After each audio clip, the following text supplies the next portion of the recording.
दोस्तों, क्या आप सोच सकते हैं कि राहुल गांधी के साथ अब क्या होने वाला है? क्या सच में उनकी नागरिकता पर सवाल उठ गए हैं? और क्या उनकी लोकसभा सदस्यता खतरे में पड़ सकती है? जी हाँ, ये मामला अब बेहद गंभीर हो गया है। कांग्रेस नेता राहुल गांधी की नागरिकता के केस में कोर्ट से बहुत बड़ी खबर है। दरअसल इलाहाबाद हाई कोर्ट की लखनऊ बेंच में इस मामले को लेकर सुनवाई हुई और फिर कोर्ट ने केंद्र सरकार को 10 दिन के अंदर अंदर राहुल गांधी की नागरिकता पर स्पष्ट रिपोर्ट पेश करने का फरमान जारी कर दिया है। कोर्ट ने सरकार से पूछा है कि राहुल गांधी भारत के नागरिक हैं या फिर नहीं। याचिका में राहुल गांधी की नागरिकता पर सवाल खड़ा किया गया है, जिससे उनकी लोकसभा सदस्यता भी खतरे में पड़ सकती है। गौर करने वाली बात दोस्तों यह है कि एक आरटीआई के जवाब ने तो जैसे राहुल गांधी और कांग्रेस पार्टी के खिलाफ बम ही फोड़ दिया हो। राहुल गांधी ने ब्रिटेन में भारतीय दूतावास से non resident Indian (NRI) certificate मात्र 10 दिनों के भीतर हासिल कर लिया। यह खुलासा न केवल उनकी भारतीय नागरिकता पर सवाल खड़े करता है,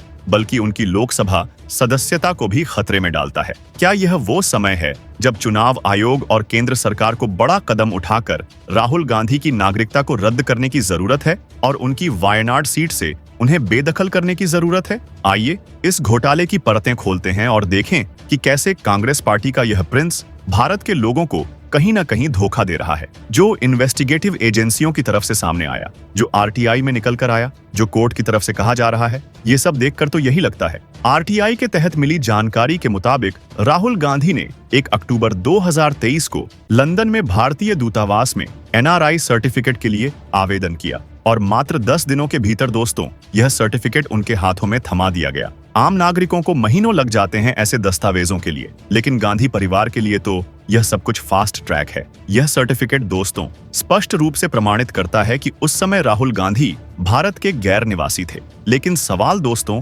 यहाँ पर यह है कि एक सांसद जो देश की संसद में बैठता है, वह कैसे नॉन रेजिडेंट हो सकता है? यह तो खुला खुला भारतीय नागरिकता कानून 1955 का सीधे तौर पर उल्लंघन है, जो दोहरी नागरिकता को सख्ती से प्रतिबंधित करता है। कांग्रेस पार्टी हमेशा से ही भारत माता की जय का नारा लगाती रही है, लेकिन राहुल गांधी का यह कदम तो देशद्रोह जैसा लगता है। क्या वो ब्रिटिश नागरिक हैं? और रही बात भारत माता की जय, तो आजकल कांग्रेस पार्टी के नेताओं को यह बोलने में भी हिचकिचाहट महसूस होती है। वो क्या ब्रिटिश नागरिक हैं या फिर उनका दिल हमेशा विदेश में ही बसा रहता है? यह खुलासा केवल एक कागज का टुकड़ा नहीं, बल्कि कांग्रेस पार्टी की पूरी विचारधारा पर सवालिया निशान खड़ा करने जैसा है। पार्टी जो खुद को सेकुलर और राष्ट्रवादी बताती है, उसके नेता तो विदेशी हितों के पिट्ठू साबित हो रहे हैं। भारतीय नागरिकता अधिनियम के तहत यदि कोई व्यक्ति विदेशी नागरिकता ग्रहण करता है या फिर लंबे समय तक विदेश में रहकर गैर निवासी का दर्जा प्राप्त कर लेता है, तो उसकी भारतीय नागरिकता स्वतः रद्द हो सकती है।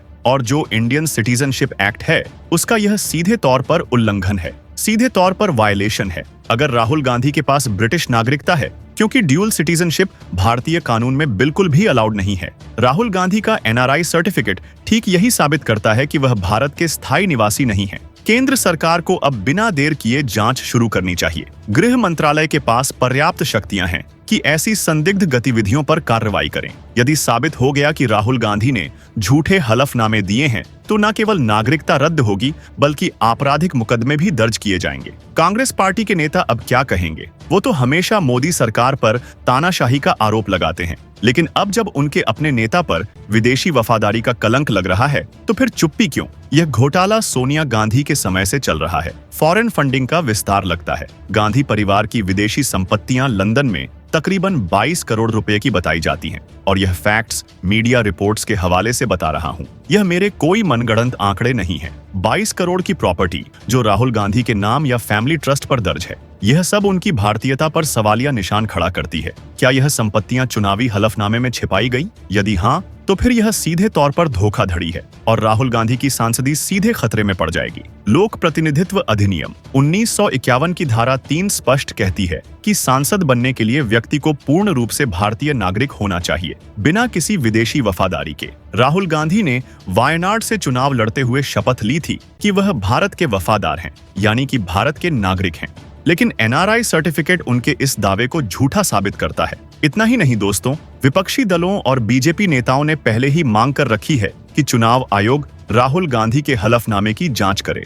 राहुल गांधी की तरफ से जो हलफनामा दायर किया गया है, अगर उसमें जानकारी सही नहीं दी गई है, तो फिर राहुल गांधी के खिलाफ एक्शन हो। यदि किसी भी तरह की कमी पाई जाती है तो उनकी सदस्यता रद्द कर दी जाए और उपचुनाव का रास्ता साफ किया जाए। कांग्रेस पार्टी की दोस्तों, ये दुर्दशा देखकर तो हंसी आती है। पार्टी जो भारत जोड़ो यात्रा करती है, उसके नेता खुद भारत जोड़ो मोड में रहते हैं। राहुल गांधी की विदेश यात्राएं, ब्रिटेन में समय बिताना, सब कुछ अब संदेह के घेरे में है। क्या कांग्रेस पार्टी अभी भी राहुल गांधी को अपना फ्यूचर लीडर मानती है या फिर यह परिवारवाद का अंतिम अध्याय है? जनता को दोस्तों अब आवाज उठानी चाहिए। ऐसे विदेशी प्रवृत्ति वाले नेता को संसद में स्थान देने के बारे में अब सच में सोचने की जरूरत है। यह घटना कांग्रेस पार्टी की पूरी साजिश को उजागर करती है। और सबसे बड़ी बात यह कि राहुल गांधी की सदस्यता को लेकर जो भी आरोप लग रहे हैं, अगर इनमें दम नहीं है तो फिर राहुल गांधी या कांग्रेस पार्टी को खुलकर इस मामले पर अपनी बात रखनी चाहिए, क्योंकि कांग्रेस पार्टी और राहुल गांधी पर कई बार सवालिया निशान खड़े होते रहे हैं। राहुल गांधी की नागरिकता को लेकर बार बार सवाल खड़े किए जा रहे हैं। मोदी सरकार ने RTI जैसे पारदर्शी उपकरणों से जनता को ताकत दी है, लेकिन कांग्रेस पार्टी क्या कर रही है? तो इसलिए अब समय आ चुका है कि जब कांग्रेस पार्टी के युवराज राहुल गांधी की नागरिकता पर सवाल खड़े किए जा रहे हैं तो उन्हें खुलकर अपनी बात रखनी चाहिए। इतना ही नहीं, इलाहाबाद हाईकोर्ट ने बड़ा फैसला सुनाया और केंद्र सरकार को 10 दिन का समय दिया कि 10 दिन की अवधि के भीतर पुख्ता रिपोर्ट पेश करें। आप यह तय करें कि राहुल गांधी के पास ड्यूल सिटीजनशिप है या नहीं। अब कोर्ट की तरफ से बॉल सीधे सीधे केंद्र सरकार के पाले में डाल दी गई है। अब देखना दिलचस्प होगा कि केंद्र सरकार इस मामले में क्या कदम उठाती है। याचिकाकर्ता की तरफ से बार बार यह मांग की जा रही है कि राहुल गांधी की संसदीय रद्द की जाए। राहुल गांधी के पास ड्यूल सिटीजनशिप है और इस बाबत उन्होंने कुछ डॉक्यूमेंट्स और ईमेल भी कोर्ट के साथ साझा किए हैं। कोर्ट उसी ईमेल के बेसिस पर कह रहा है कि अब केंद्र सरकार की जिम्मेदारी है कि वो इन तमाम सबूतों को जुटाए, इन्वेस्टिगेशन करे और कोर्ट में जानकारी दे। हाई कोर्ट को 10 दिनों के भीतर तलब करें कि क्या राहुल गांधी के पास ड्यूल सिटीजनशिप है, क्या उनके पास वाकई ब्रिटेन की नागरिकता है या यह महज राजनीति और पॉलिटिकल वेंडेटा है। जो कुछ भी है, इस मामले में अब सच सामने आने की जरूरत है। अगले 10 दिनों में राहुल गांधी की नागरिकता को लेकर स्थिति साफ हो जाएगी। अब यह क्लियर हो जाएगा कि राहुल गांधी ब्रिटिश नागरिक हैं कि नहीं, राहुल गांधी के पास ड्यूल सिटीजनशिप है कि नहीं, राहुल गांधी की नागरिकता रद्द होगी या नहीं, राहुल गांधी की सांसदी छीनी जाएगी। इन तमाम सवालों के जवाब अगले 10 दिनों में हम सबके सामने होंगे, क्योंकि कोर्ट ने केंद्र सरकार को सख्त निर्देश दिया है कि 10 दिन के भीतर अपना जवाब दाखिल करें। बहरहाल दोस्तों, आप क्या सोचते हैं? इसके बारे में अपनी राय कमेंट में जरूर बताएं। Subscribe now and press the bell icon. Never miss an update.